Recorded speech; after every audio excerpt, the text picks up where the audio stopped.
ఇది పర్సనల్ విషయాలు లైవ్లో అడగకూడదు, కానీ అందరూ వాళ్ళతో బిడ్డల దగ్గర ఉండి అనిపించుకోవడం ఎందుకమ్మా? కరెక్టే అక్క, నేను అగ్రీ చేస్తా దీన్ని. తప్పకుండా సింగిల్ లైఫ్ ఉండొద్దు, మ్యారేజ్ చేసుకోవాలి.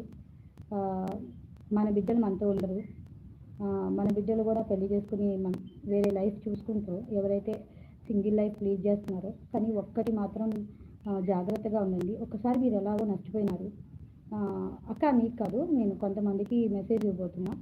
మీరు ఒకటి నష్టపోయి ఉన్నారు, మీ మైండ్ మీ హార్ట్ ఒకరిని యాక్సెప్ట్ చేసి వాళ్ళని బాగా నమ్మి బాగా బాగా ప్రేమించి వాళ్ళు మిమ్మల్ని వదిలి వెళ్ళిపోయినాక మీరు ఇంకో లైఫ్ ఇంకొకరిని పెళ్లి అనుకోవాలనుకుంటే మీరు తప్పకుండా బాగా ఆలోచించండి. ఈసారి నష్టపోవద్దు. మీరు లవ్ చేసే పెళ్లి చేసుకున్నా నెక్స్ట్ టైం కూడా అరేంజ్డ్ అయినా ఒక్క మాట